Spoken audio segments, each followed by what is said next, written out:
Bonjour, une nouvelle journée et une nouvelle actualité. On débute cette revue de presse avec cette une alarmiste du Figaro qui nous vend ce matin une France en alerte après les caricatures de Mahomet publiées hier dans Charlie Hebdo. Une évaluation pour le moins dramatique de la situation du pays illustrée par l'image d'un char d'assaut en faction, rien de moins. Précisons tout de même que l'engin appartient en fait à l'armée libanaise et qu'il est posté à Beyrouth devant l'ambassade de France, assez loin de notre territoire. La polémique occupe aussi la première page de 20 minutes. Le gratuit donne d'ailleurs la parole à Charlie Hebdo par la voix d'Antonio Fischetti, chroniqueur au journal. Nous, on use de notre droit d'expression, notre droit au blasphème. Si nous reculons et arrêtons de faire ça, ce sont les islamistes qui avancent. La une de Libération s'interroge précisément avec une certaine finesse sur ce droit au blasphème. Serait-ce justement un droit sacré ? Et puis dans ces pages, Libé revient aussi sur cette étude scientifique choc sur les éventuels effets des OGM. Des rats de laboratoire nourris avec des céréales génétiquement modifiées ont développé de spectaculaires tumeurs et d'autres pathologies encore.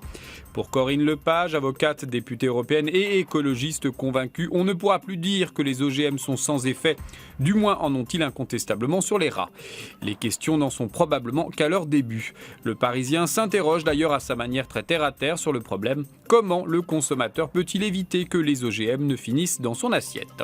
Le Monde donne aujourd'hui longuement la parole à Christiane Taubira. La garde des Sceaux s'exprime sur la politique pénale. La ministre de la Justice veut en finir avec l'emprisonnement systématique des délinquants, facteur selon elle de récidive, la prison, l'école du crime. Une information étonnante dans Métro, la Suède souffrirait d'un déficit inattendu. Le royaume scandinave manquerait de déchets. Champion du recyclage avec un taux de 96%, le pays manque d'ordures pour alimenter ses incinérateurs qui produisent 20% de la chaleur et de l'électricité consommée par les Suédois. Le royaume est donc obligé d'importer près de 800 000 tonnes de déchets. C'est à méditer. L'humanité ne lâche pas le traité budgétaire européen, qualifié en une du quotidien communiste et en très gros caractère d'indéfendable. Ce qui nous amène à notre image du jour, extraite de 20 minutes. Une image du jour qui a en fait 20 ans. Le 20 septembre 1992, les Français ratifiaient par référendum un autre traité européen controversé, celui de Maastricht. À l'époque, tout comme l'humanité aujourd'hui, Charles Pasqua et Philippe Séguin avaient fait campagne pour le non. Que de souvenirs. Voilà, c'est tout pour aujourd'hui. Charmant jeudi et à demain.